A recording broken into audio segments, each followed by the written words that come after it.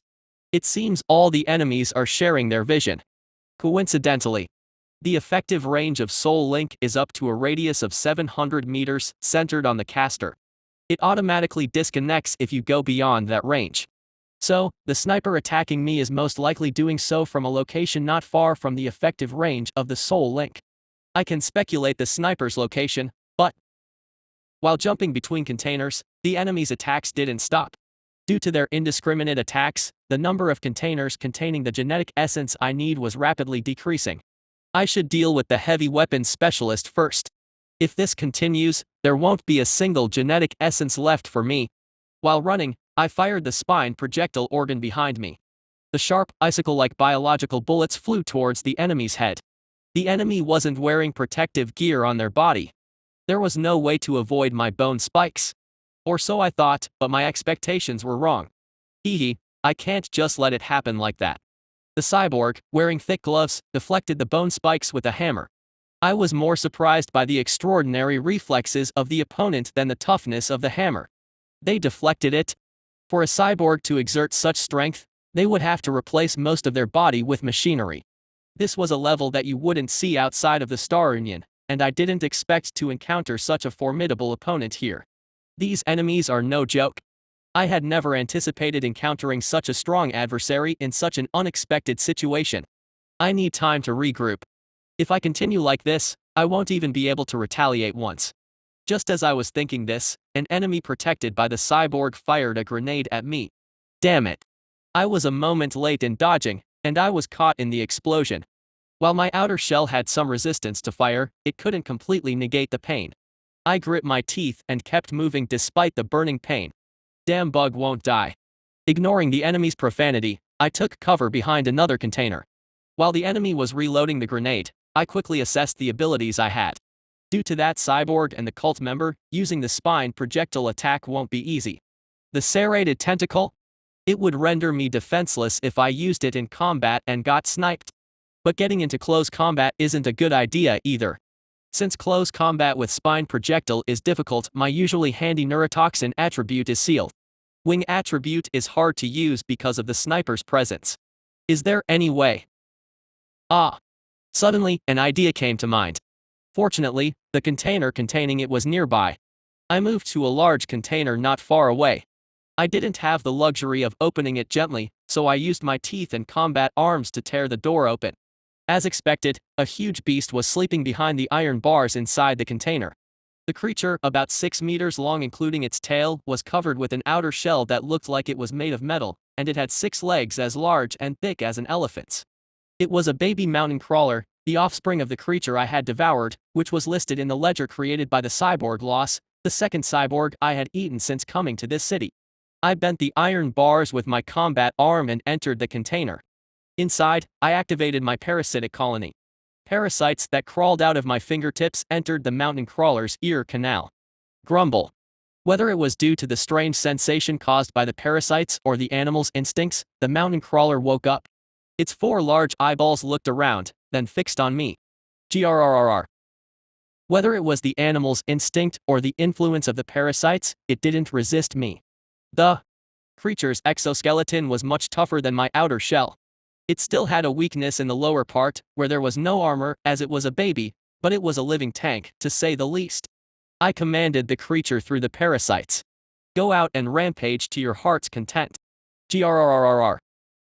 It wasn't a metaphor, it really sounded like a tank moving when the creature roared and jumped out of the bent iron bars. As soon as it left, reinforced alloy rounds were fired at it, but piercing the incredibly tough exoskeleton of the mountain crawler's back was a challenge. What the hell is this? It's a mountain crawler. The sudden appearance of the beast left the enemies in confusion. While the mountain crawler bought me time, I left the container and ran in the opposite direction. Are you okay? Zzzzzzzzzzzzzzz, what about you guys? Me and the little one is fine. The food is fine too. Zzzzzzzzz, that's a relief. While I was running, number 26 sent a signal. Judging by their conversation, it seems like none of them suffered any attacks.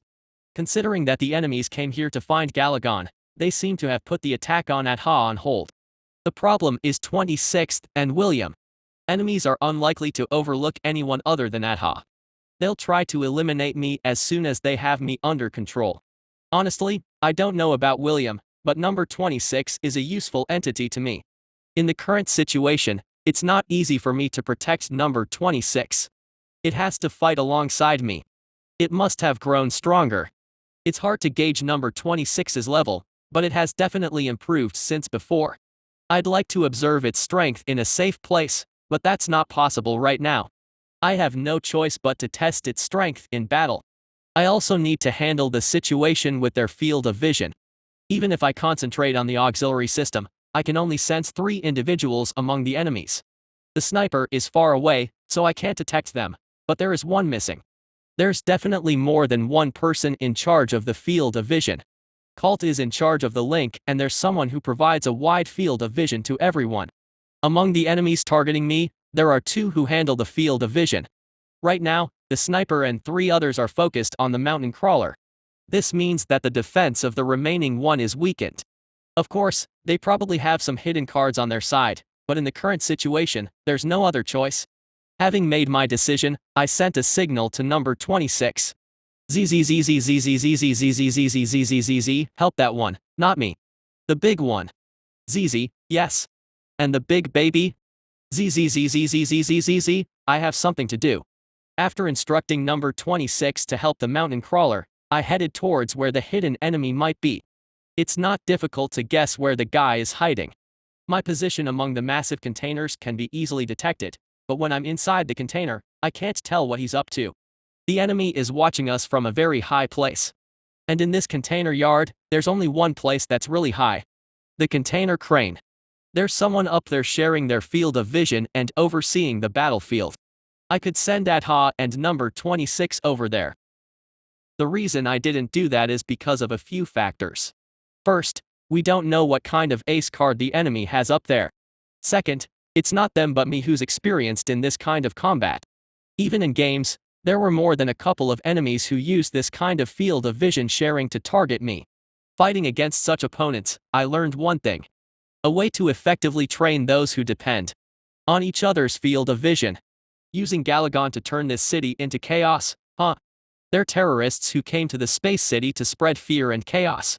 It seems like I have to show them what real terror is. Chapter 53. Damn it. Why is the mountain crawler here? Don't worry, it's just a kid. Focus on its weak legs and belly. Jade was observing the battlefield from atop the container crane. He wore specially crafted goggles on his head, equipped with various features such as heat detection and long-range target magnification commonly used by snipers.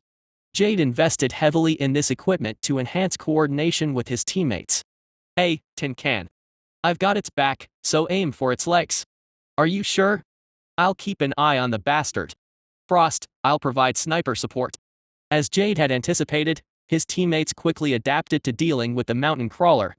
Frost rushed in to strike its legs, and when the creature retaliated, Dwayne interfered with its vision by sniping its eyes.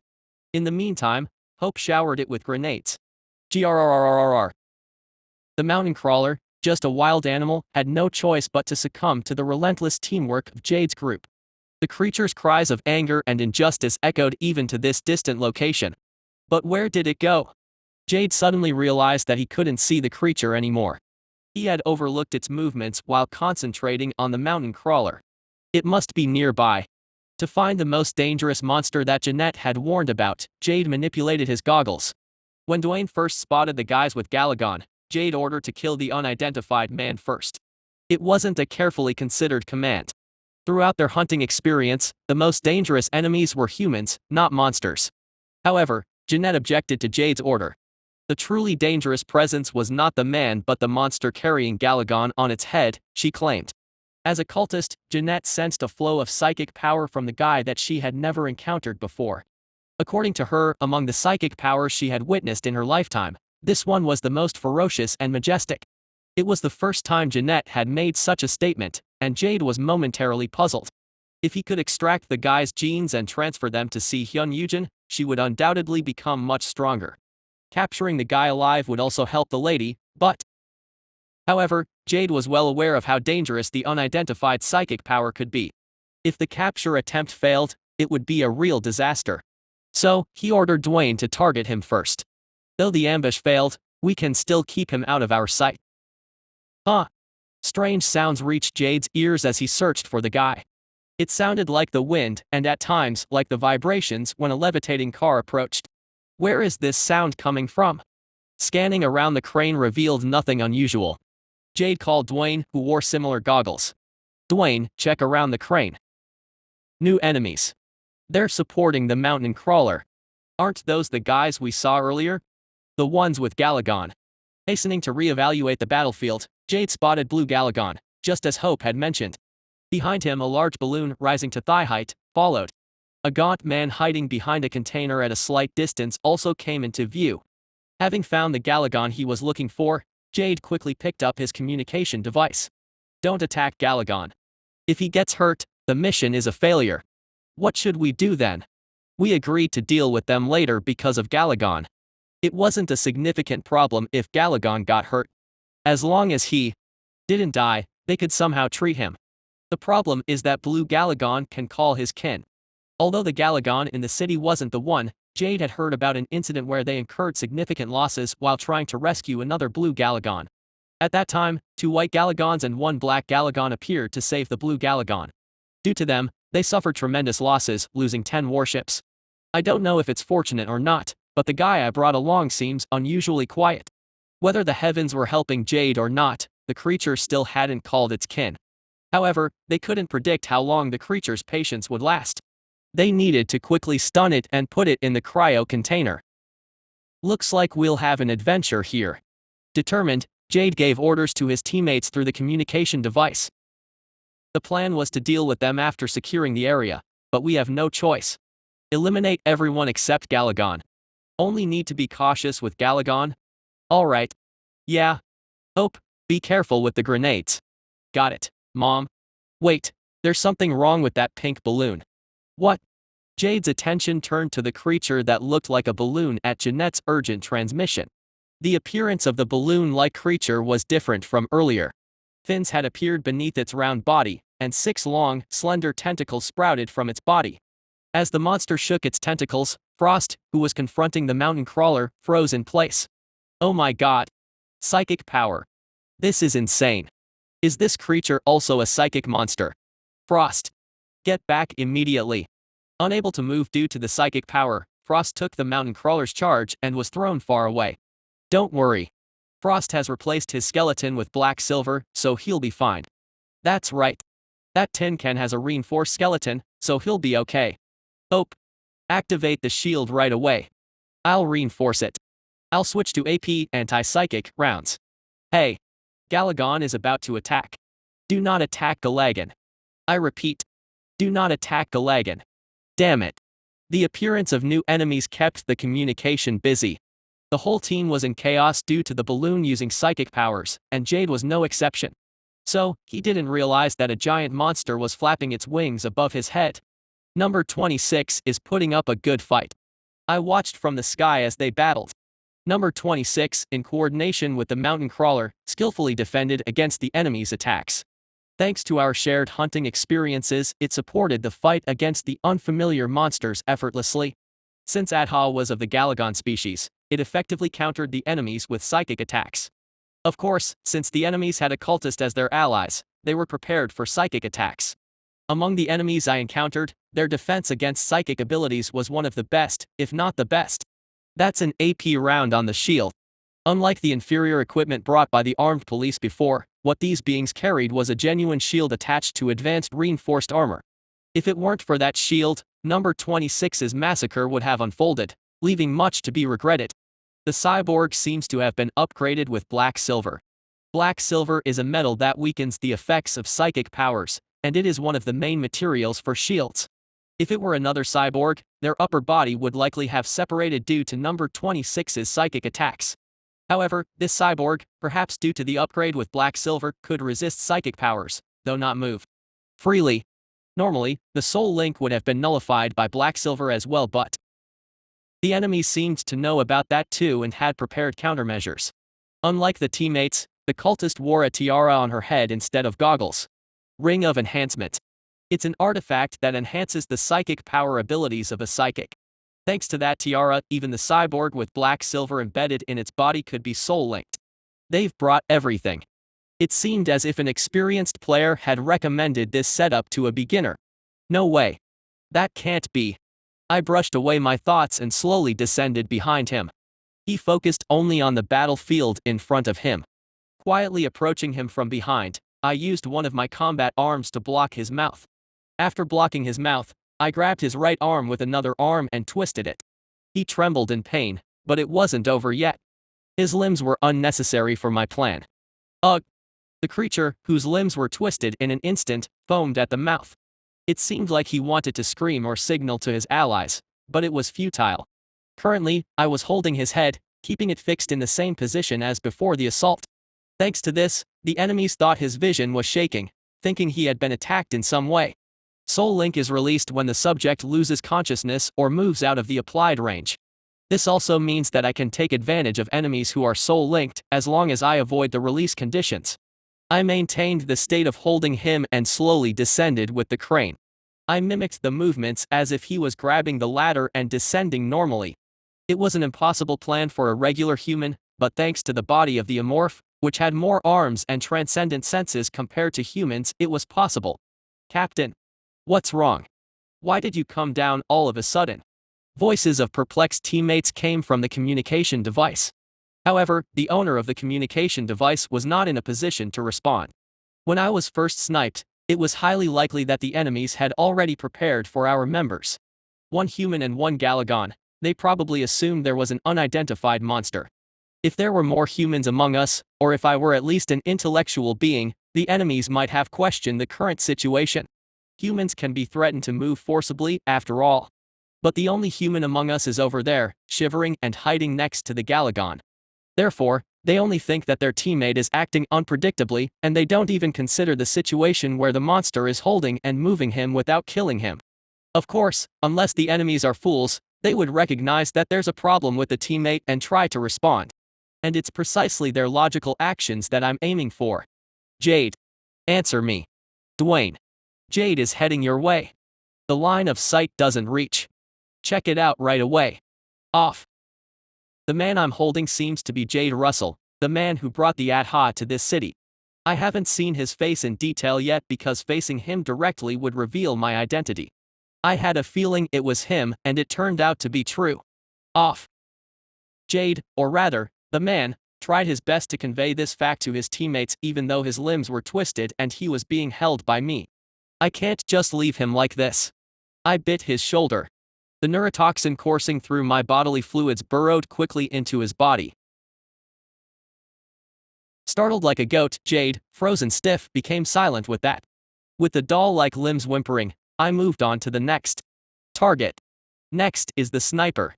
I didn't know where he was when I was attacked earlier, but not now. The sniper is within the soul link range and at the same time positioned to shoot within Jade's field of view, which I am holding. Calculating the enemy's position through this narrows down the range significantly. If I get closer, the sniper will probably show up to check up on his teammate. Entering the suspected range where the sniper might be, I laid Jade on the ground next to the container. I waited for the enemies to react from outside Jade's field of view. It's time to move slowly.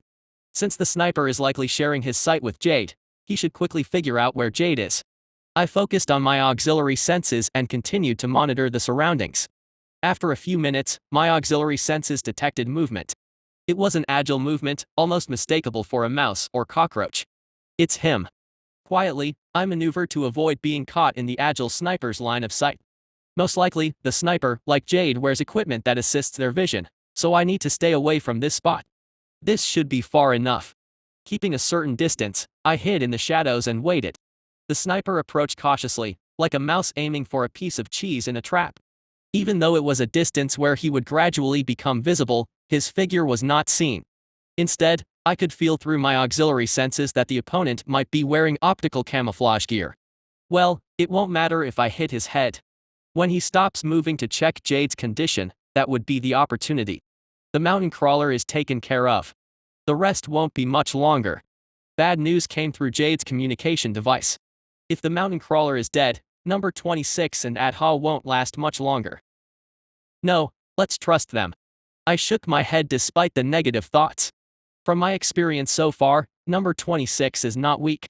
It should be able to hold on until I go to help. I waited patiently. Negative stories continued to come through the communication device, but I gritted my teeth and endured them. And finally, my auxiliary senses brought good news. The sniper was standing on the roof of the container in front of me. I aimed with the spine projectile organ at his location. The target was his heart. Although not visible to the naked eye, the super senses of my auxiliary system easily captured the quiet heartbeat of the sniper. This is Dwayne. I've got a visual on Jade. Before he could finish his sentence, a bone spike was launched from my fingertips. As expected, Amorph's senses didn't betray me.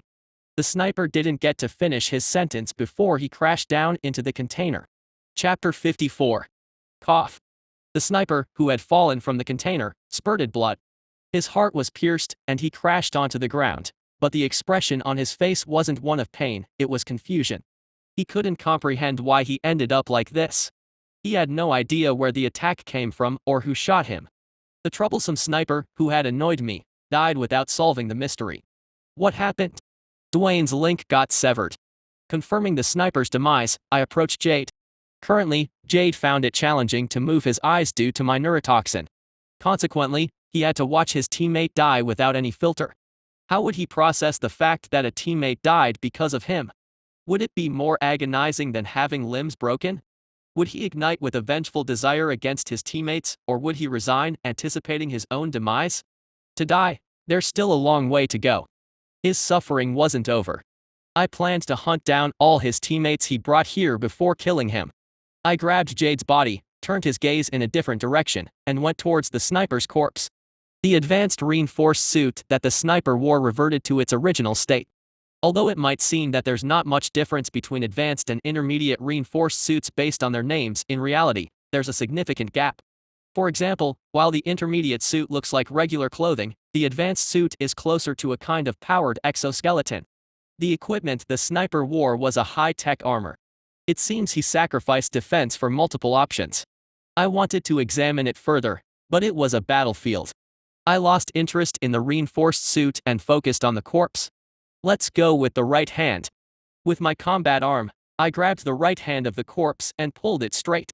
Perhaps due to a morph's transcendent strength, not only the hand but also the wrist tore apart. Holding the bleeding wrist with one hand, I picked up a sniper coil gun lying next to the corpse with the other hand. Fingerprint recognition device. Ah, here it is. The sniper coil gun didn't have a separate trigger. Instead, it had a fingerprint recognition device on the right side, allowing only registered users to operate it. They designed it this way for security. I pressed the sniper's finger against the sensor on the coil gun. After a moment, an electronic sound echoed, and the coil gun lit up. Let's check the bullets first. Touching the terminal attached to the coil gun with my finger, a list of ammunition appeared on the screen. Among the list, only the AP rounds were shining in yellow. Great. AP rounds are special ammunition created by Megacorp and Star Union for psychic warfare. These rounds contain a special substance that blocks the flow of psychic power, rendering the target unable to use psychic abilities for a certain period. Even if the bullets miss, the destruction of the rounds releases the special substance into the surrounding area, making it difficult to use psychic power within that range. Number 26 and Adha must have had a hard time. With the coil gun in hand, I focused on the sensation on my back. As the armor split on my back, giant wings resembling insect wings extended outward. The wings flapped vigorously, propelling my body rapidly upward. The second target is Cultist. From the sky, I aimed the coil gun at the distant location where the enemies were. Cultist, wearing a tiara, appeared behind the enemies. Pressing the sensor on the coil gun with the sniper's finger, perhaps due to the power of psychic abilities, Cultist sensed an ominous feeling and turned her head towards my flying position. As she opened her mouth to shout something upon discovering me, the coil gun was fired. Recently, she often recalled past memories. In reality, these were not the memories she wanted to recall. It wasn't because they were pleasant memories, on the contrary, they were unpleasant. Whenever she reminisced about her childhood, the deaths of her family also came to mind. In that foul-smelling place, she had to watch her beloved family die. The memory of her family's demise became a dagger that stabbed her, made from their final moments. The pain seemed eternal, but at some point she started feeling it less. Though she still occasionally had nightmares, they had improved compared to before. She knew what healed her wounds, a new family. The family she failed to protect in the past now comforted her pain. Of course, she was aware that the current kid by her side and those who had passed away were different beings. However, recently, for some unknown reason, she began to feel a growing desire. A desire to become stronger to protect her family. Terms like desire or longing were higher-level thought processes that were unfamiliar to her. While she had always been conscious of the need to protect her group, that feeling was more like an instinct, akin to eating when hungry or sleeping when tired. Appetites are satisfied when fulfilled, but desires are insatiable. What remains unfilled often leads to something better. She could feel that something unknown was causing her to change. It was more than just change, it was a transformation. Her recent obsession, anxiety, affection, and longing to somehow protect the newly formed family transcended the limits of her species. She embraced this remarkable change with both fear and active acceptance. She instinctively felt that emotions were making her stronger. Freaking mountain crawler is all taken care of. Hurry up and finish this, let's go save Jade. Grrr. A young beast howled before her. She eyed those attacking the poor creature. While their appearances were entirely different, they all emitted a common scent. The same smell that mercilessly killed her kin. The smell made her more uncomfortable. Painful memories pushed her, and anger stimulated her power. All right. I'll deliver the finishing blow. Huh. Frost. As the battle began, for the second time, she successfully grabbed the smelly thing. Throughout the fight, her power hadn't been working correctly. The frequency she used to communicate with the kid she cherished interfered with her power. The fact that those bastards were using the means that provided her with pleasant memories upset her. With 6 tentacles, she targeted the smelly thing. The 6 violet tendrils grabbed its appendage and forcefully pulled. Ugh. Damn. Jeanette, what the hell are you doing? You look like a damn tin can. Son of a BTCH. Just wait. Holding onto the smelly thing, she called the little one. While the little one was much less potent than the big one, it was a good-natured child, striving to grow. Adult. Support. The little one didn't disappoint her expectations. The child released a violet power similar to hers from its mouth. The violet power aimed at the smelly thing sliced off one of its appendages. Arg. The entity, with a severed appendage, sprayed a vile-smelling liquid. Though the smell resembled the meat she had eaten several times, it was different. She absolutely did not want to eat such a repulsive-smelling food. Frost. GRRRR. UFC King Mountain Crawler. Jeanette. The smelly thing was attacked by the remaining young beast, using the last of their strength to tear at it. We're all going to die like this. Hope, survival is more important than the plan. What? Whether Galagon lives or dies, let's deal with these bastards first. Wait. Since we're heading to the captain, stay calm. Dwayne, I just got my arm cut off. I need you to stay calm and do something. The bad guys were muttering something. It had been happening since earlier, but such muttering wasn't a good sign. Oh, for FCK's sake, I don't know. After checking up on the captain, provide support immediately. They pulled out something like a blunt stick with little hair on it. It was the first time she had seen it, but instinctively, she could tell that the object was dangerous. She tried to respond, but the guys were one step ahead. The sparsely haired, blunt stick was inserted into a thick cylinder and used to attack her. The stick protruding from the end of the cylinder rushed towards her at a great speed. She spread the violet tendrils like a net to defend herself, but it was ineffective against the object the guy shot. The violet tendrils disappeared like smoke, and the stick tore through her tentacles and passed through. Adult. She almost fainted from the intense pain, but she managed to hold on to consciousness when she heard the little kid's cry. She tried to emit the violet tendrils again to defend herself, but maybe due to the pain, she couldn't concentrate. The mysterious power she possessed didn't obey her owner's command. She recalled. What happened when the violet power didn't help her in a life or death situation? She couldn't afford to lose her family again. The nightmare she wanted to forget came to life. The fact pressed down on her, creating a sense of urgency. Wait. It's trying to do something. Driven by the emotion of desperation, she was once again ascending. Desperation spread throughout her body, and subtle changes occurred in her tendrils and outer skin. But the bad guy didn't leave her alone to transform. Frost. A monster subject to the theme. The smelly thing that had taken down the baby animal rushed towards her, swiping away her appendage with an attachment. Dizzying pain struck her, and the transformation happening in her body came to a halt. You damn monster. Strip its skin while it's alive. I'll skin you alive, you fucking monster. Hope. Now. Capture Galagon. Got it. The smelly thing roared and pulled out a pointed stick. As it approached her, the hairless one targeted the little kid. She urgently sent a wavelength to the little one, urging it to escape. However, the little one seemed reluctant to run away alone and didn't move at all. Run away. I. Adult. Won't. Run. Reject it. Hurry. With all her strength, she shouted out a wavelength, and finally, the little one moved. Unlike her, the little one could fly above the ground, so it shouldn't be too difficult for it to escape. However, the bad guys trampled her expectations. Where do you think you're going? The less hairy one shot a net-like thing, capturing the little one. The little one tried to emit violet power, but it was futile. The strange wavelength from the net suppressed the little one's power. Cut off those damn tentacles first. She thought she had failed again. She failed again. She and the little one would probably die here. The only difference from before was that the big baby had escaped safely from this place. If it were the big baby, he would surely survive even if she died. Thinking like that, she felt an inexplicable sense of regret. She wished she could be by the side of the big baby, who was growing so magnificently. Unfortunately, that wouldn't happen.